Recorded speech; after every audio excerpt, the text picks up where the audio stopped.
ఒక దాని పక్కన ఇంకో దారి వచ్చింది, దాన్ని బాగా చేస్తుంది పక్కన ఉన్నమాట.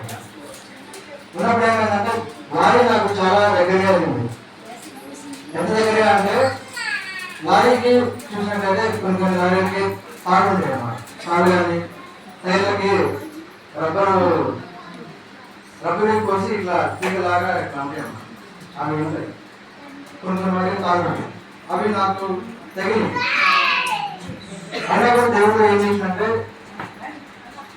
మరణం నుంచి గెలిపించాడు. ఇప్పటివరకు మీ మధ్యలో సజీవులతో ఉన్నా, సజీవులతో వచ్చాడు.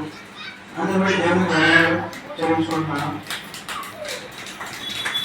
దేవునికి చెవులు ఉన్నాయి, మరణం యొక్క తలపు చెవులు దేవుని చెవులు ఉన్నాయి కాబట్టి మనం దేవునికి జరిగితే దేవుడే మనల్ని ఆశీర్వపడతాడు.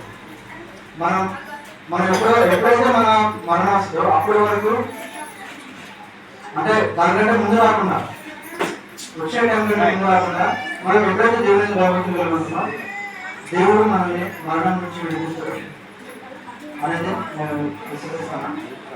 కాబట్టి దేవునికి వందనాలు, నిజంగా కూడా వందనాలు. నాకు ఇచ్చినటువంటి అవకాశం